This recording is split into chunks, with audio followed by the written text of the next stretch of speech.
21st century, one of the biggest concerns worldwide is achieving a confident appearance. And somehow, beautiful skin, especially for women, playing a crucial role in this. To attain this global population are undergoing various treatments but an affordable price. Taking advantage of this, manufacturers use cheap and harmful ingredients which cause damage to the skin. Hence, rising use of cosmetic propels demands for cosmetovigilance. Good afternoon here. I am Dr. Atiya Farheen. Next slide. Next slide please. This is the topic we will cover today. Next slide please. Brief introduction about cosmetovigilance, that is, cosmetovigilance refers to the science of monitoring the safety and the adverse effect of the cosmetic product. It includes the collection, analysis and prevention of unwanted reaction, ensuring that products meet health and safety standards in the ASU H. Next slide please. Why we need for it? Ensuring consumer safety, regulatory compliance, risk management, product quality control, post-market surveillance, consumer education, industry accountability, early detection of adverse reaction, data collection and analysis, international collaboration.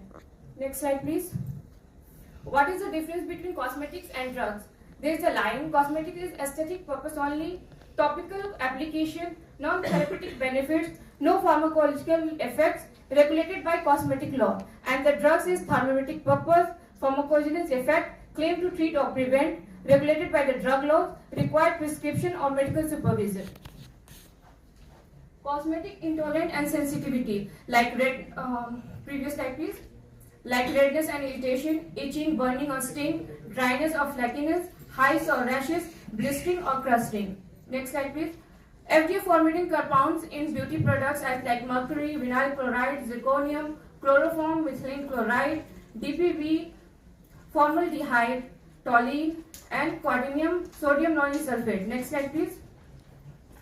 Today the challenging monitoring cosmetovigilance is like data collection, regulatory challenges, product complexity.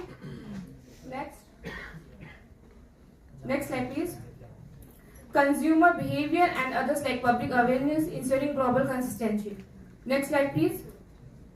Today the present cosmetic and cosmetovigilance status in market, like skin care in 2027 we are up to like 6480 CZR, and in 2022 it raised up to 20%, and hair care in 2027 and in 2022 it raised up to 16%, and body care is raised up to 20%, and others is raised up to 21%. Next slide please. In upcoming market, like from 2023 to 2033, the cosmetics products range from $88 billion to $144 billion. Next, please. And this is the market or brand which are emerging in the market, like Dabur, Unilever, Patanjali, Lotus, Amway, Himalaya, and Imami. Next slide, please. And the cosmetovigilance global market report is like in 2023 it is 3.22 billion, and in 2028 it is like 4.66 billion. The growth rate from 2023 to 2020 is 7.5%, and the most prevalent largest region in 2023 is Europe. Next slide please. Role of practitioner, like trained to recognize the adverse effect and report to the center to decrease or reduce the cosmetovigilance. Next slide please. Quality improvement measure is like a standardization of ingredients and quality control testing, continuous monitoring, adverse event reporting. Next slide please.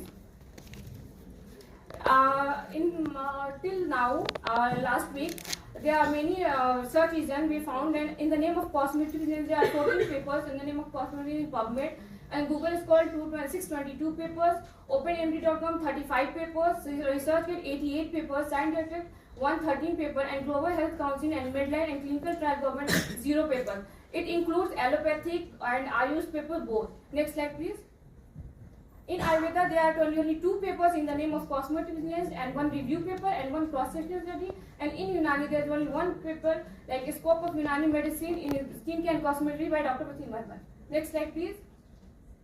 Area we cover in cosmetry in UNANI, like Upton, Surma is like Barood, Bakur incense, Khizab hair dye, mouthwash powder, paste, skin dye, brightening of powder, aromatic powder, washing agent, cream, oily lotion, hair remover, oily liquid preparation, turmeric and rogan. Next slide please. there is a case report of adverse drug reaction of patient of age 25 years, comorbidity nil, diagnosis early hair fall, complaint of hair fall since 5 years. On advice, we did is Rogne Darchini and Rogne Banafia in 1:8 ratio. And after the first application, this was the reactions we found, and it was the ratio in 1:8. And like you can see the little bumps on head we found on this. This is now come into Cosmetovigilance, and we report in our side. Our side is a peripheral pharmacovigilance center. Next slide, please. Milestone reached in peripheral pharmacovigilance in GTCH like in 2021, 5 ADR, 15 MLA, and in 2024, 1 ADR and 2,115 misleading advertisement. Next slide, please. And last, patient care, patient-centered approach monitoring and reporting adverse reaction, ensuring safe and effective use of Ayush cosmetics for optimal well-being. Next slide, please. Next slide. Next slide. At the end, we will like to conclude this Cosmetovigilance, the beautiful list. Thank you.